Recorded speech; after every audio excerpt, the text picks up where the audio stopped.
KYCS 4వ వార్షికోత్సవ సందర్భంగా వచ్చినటువంటి ముఖ్య అతిథులకు మన గొర్రె నరసన్న గారికి, అధ్యక్షుడు గొర్రె నరసన్న గారికి మరియు వర్కింగ్ ప్రెసిడెంట్ ఎంఎం మహేందర్ గారికి, ముఖ్య అతిథిగా వచ్చినటువంటి బైలాడి భీరప్పన్న గారికి, అమాల సీనన్న గారికి, ముఖ్యంగా ఇక్కడ జనగామ జిల్లా కుర్మా సంఘం అధ్యక్షులకు, నాతోటి కుర్మా యువ చైతన్య సమితి రాష్ట్ర కార్యవర్గ సభ్యులకు మరియు కేవైసీఎస్ అభిమానులకు, ఇక్కడికి వచ్చినటువంటి మన కేవైసీఎస్ సైనికులకు నా యొక్క ధన్యవాదాలు తెలియజేస్తున్నాను.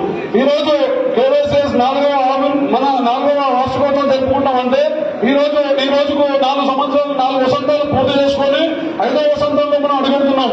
కానీ ఈ 4 సంవత్సరాల్లో కేవైసీఎస్ ఏం సాధించింది, ఏం సాధించాలనేది మనం తెలుసుకోవాల్సిన బాధ్యత ఎంతైనా ఉంది. ఇక్కడికి వచ్చిన కేవైసీఎస్ అభిమానులు అందరూ కూడా ఈ కేవైసీఎస్ మీటింగ్ ఏదో పోయామో వచ్చామనేది ముఖ్యం కాదు, ఎందుకు వచ్చామో మనం ఏం చేయాలనేది కూడా నేర్చుకోవాల్సిన బాధ్యత అందరి కేవైసీఎస్ సైనికుల మీదుగా ఉంది. ఈ కేవైసీఎస్ 4 సంవత్సరాల కాలంలో ఎక్కడో మారుమూల ప్రాంతంలో ఒక 4 సైనికులు కలిసి ఒక కేవైసీఎస్ సంస్థను స్థాపించి ఈ తరుణంలో తెలంగాణ మొత్తంలో అన్ని జిల్లాల్లో వ్యాపింపజేసిన ఈ నలుగురితో ప్రారంభమైన కేవైసీఎస్ ఇవాళ తెలంగాణ నగరంలో వ్యాపించింది. కేవైసీఎస్ ముఖ్య ఉద్దేశం ఏంటంటే రాజకీయంగా వెనుకబడిన మన కుర్మ యువకులను చైతన్యపరిచి రాజ్యాధికారం సాధించే దిశగా ప్రయాణించాలని కుర్మ యువ చైతన్య సమితి స్థాపించబడింది. ఈ స్థాపించబడినప్పటి నుంచి మన కుర్మకాలంలో కుర్మ అంటే చెప్పుకొని దౌర్భాగ్య పరిస్థితిలో మనం ఉన్న కాలంలో ఈ కేవైసీఎస్ స్థాపించబడింది. అయినా అప్పటి నుంచి ఇప్పటి వరకు కేవైసీఎస్ సంస్థలో ఒక మారుమూల ప్రాంతంలో ఎక్కడికైనా కుటుంబాన్ని రాసుకుంటూ ఉంటే ఈ కేవైసీఎస్ స్థాపించిన తర్వాత స్థాపించిన ఘనతను మొత్తం చెప్పాల్సిన బాధ్యత మన అందరిపైన ఉంది. అంతేకాదు మన కుటుంబ సంఘం పెద్దలు కూడా ఒకనొక టైంలో ఒక 4 years 5 years బ్యాక్ అందరూ యాదవాన్ని రాసుకునేవాళ్ళు. మన కుటుంబ సంఘం అధ్యక్షుడు నెక్క మనసు గారు కూడా యాదవాన్ని అన్ని మాసపత్రికల్లో దినపత్రికల్లో రాసుకునేవారు.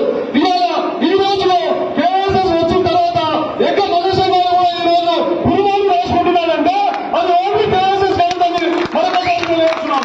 అంతేకాదు కుటుంబాలు చైతన్యపరచాలి అనే దిశలో మన కేవైసీఎస్ పనిచేస్తుంది. కానీ మొన్న జరిగిన గవర్నమెంట్ మీటింగ్ చూసిన తర్వాత స్వచ్ఛందంగా వచ్చిన 2,000 మంది వచ్చి చైతన్యంతో ముందుకు వచ్చారంటే అది కూడా మన కేవైసీఎస్ గంట అని చెప్పుకోవాలి.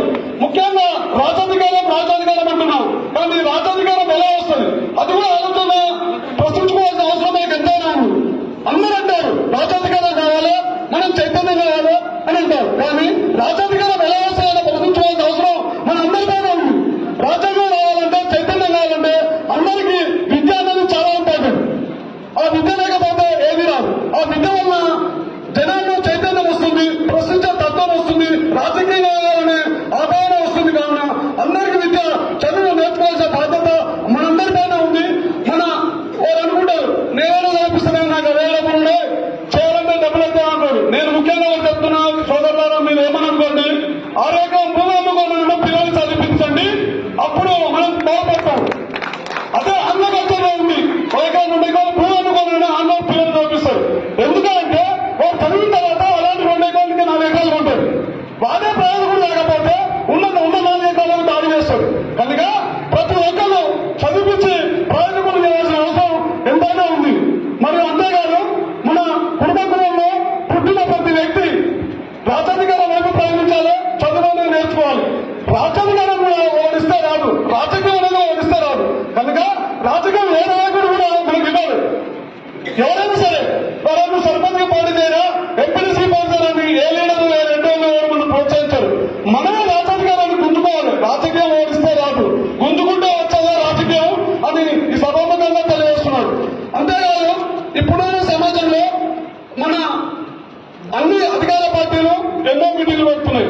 కానీ ఒక్కొక్క మీటింగ్ పెట్టాలంటే అధికార పార్టీలుగా జనాలు పురోగమంటే ఒక్కొక్క అధికార పార్టీలో కూర్చోబడుతుంది. కానీ మనం ఎక్కడ పిలుపునిచ్చినా ఒక 500 మంది ఎనీ టైం వస్తున్నారు. స్వచ్ఛందంగా వస్తున్నారంటే ఇలాగ సత్యనారాయణ చెప్పినట్టు ఒక్క కేవైసీ సైనికుడు 100 మందితో సమానం. ఇలా 500 మంది వచ్చారంటే మన వెనుక మీటింగ్ అంతా 5,000 మంది వస్తారు. ఇప్పుడు ఎలక్షన్ టైం కనుక రాలేకపోతున్నారు. రాలేదని ఎవరు చింతించాల్సిన అవసరం లేదు. తర్వాత ఈ సాధారణ ఎలక్షన్ జరిగిన తర్వాతనైనా మళ్ళొకసారి మనం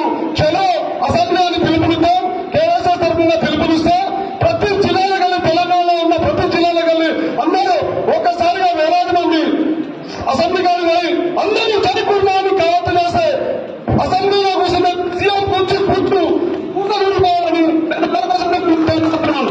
ఎందుకంటే సత్తామల గారు ఉంది, అంత స్వచ్ఛంద నడుస్తున్నామని స్వచ్ఛంద పాలన చేస్తున్నాం కనుక అంత సత్తామలకు ఉంది. త్వరగా జరిగిపోయేది అదే. మనం ముందుగా ఏం చేయాలంటే ప్రతి ఒక్కరిని ఒక సిపాయిలో తయారు చేసి కులానికి సేవ సానుభూతి చాలా మందికి ఉంది, కులానికి సేవ సానుభూతి చాలా మందికి ఉంది. కానీ మనం అలాంటి వాళ్ళని వెతికి మన కులం గురించి సేవకులు ముందొచ్చిన వాళ్ళని మంచి ప్రోత్సహించుకుంటూ ప్రతి ఊళ్ళో సంఘాలు పెట్టుకుంటూ చైతన్యం మనం తీసుకురావాల్సిందిగా మన కులస్తులు అందరూ కేవైసీఎస్ ముఖ్యంగా కేవైసీఎస్ సైనికులందరూ ముందుండి తీసుకొచ్చి కులానికి ఏదో సేవ చేయాల్సింది నా యొక్క ముఖ్య ఉద్దేశం. కావున మన కుర్మ సైనికులందరూ ఇలాంటి మీటింగ్లు ఎక్కడ పెట్టినా మీరు ఇంత తక్కువ మంది వచ్చారని నేను చింతించకండి. ఇలాంటి మీటింగ్లు ఎక్కడ పెట్టినా ప్రతి వాళ్ళు ఒక 10 మందిని తీసుకొస్తే 1000 మంది అయిపోయారు కనుక ఎక్కడ మీటింగ్ పెట్టినా కుల అభిమానంతో పోయి మన సత్తాలను చూపించి మన మీటింగ్ మన ఇప్పుడు ముఖ్యంగా పీరైనా కానీ ఎక్కడైనా కానీ మన ఇద్దరికి సరిగ్గా 2 టికెట్లు వచ్చినాయి.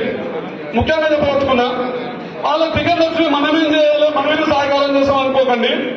డబ్బు సాయం ఉంటే డబ్బు సాయం చేయండి, మాట సాయం ఉంటే మాట సాయం చేయండి. అన్ని విధాలుగా నేను ఇలా ఉన్నాను కనుక నేను ఏం సాయం చేస్తాను అనుకోకండి.